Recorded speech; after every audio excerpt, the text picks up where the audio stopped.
Gipalig-on sa Public Safety and Security Command Center, City Transport and Traffic Management Office ug City Tourism Operations Office ang seguridad sa Sta.Ana Wharf. Atol sa Sta.Ana Wharf Operations uban ang mga boat owners, gipresenta ang proposed layout ug arrangement aron sa mas hapsay nga operasyon diha sa Sta.Ana Wharf. Nagbutang og dugang mga kapulisan ang PSSCC aron malikayana ang mga insidenteng kawat kinsa mga sagad mabiktima ang mga turista.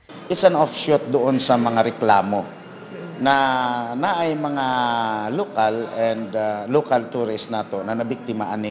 Ang perpetrator ani mga batanon nga diha pod kapuyo sa palibot tapos maglangoy-langoy then mo sampa sa mga pump boats mga ferry boats.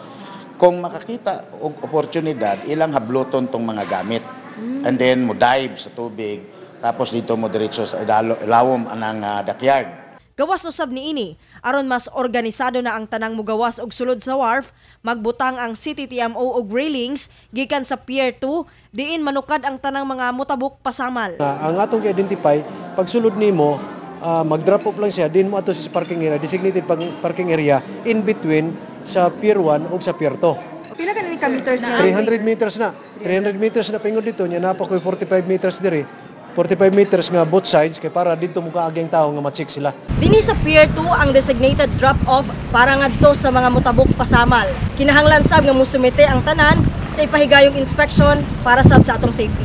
Gikan dinhi sa Sta.Ana Wharf, kini si Radyo Man, Amy Ginita, Tatak, RMN. Tatak, RMN.